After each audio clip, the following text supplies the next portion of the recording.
الذين كانت أعينهم في غطاء عن ذكري وكانوا لا يستطيعون سمعا أفحسب الذين كفروا أن يتخذوا عبادي من دوني أولياء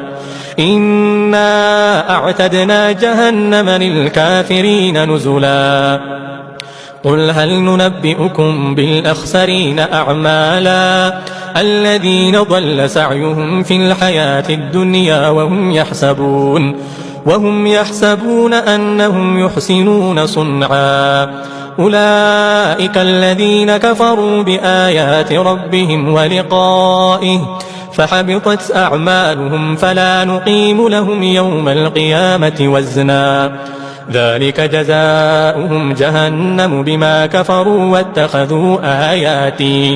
واتخذوا آياتي ورسلي هزوا الذين كانت أعينهم في غطاء عن ذكري وكانوا لا يستطيعون سمعا أفحسب الذين كفروا أن يتخذوا عبادي من دوني أولياء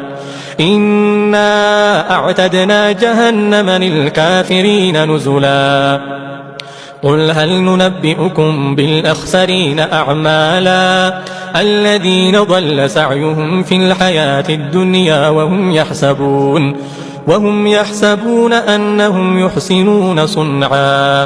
أولئك الذين كفروا بآيات ربهم ولقائه فحبطت أعمالهم فلا نقيم لهم يوم القيامة وزنا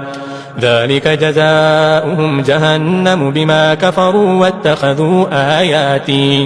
واتخذوا آياتي ورسلي هزوا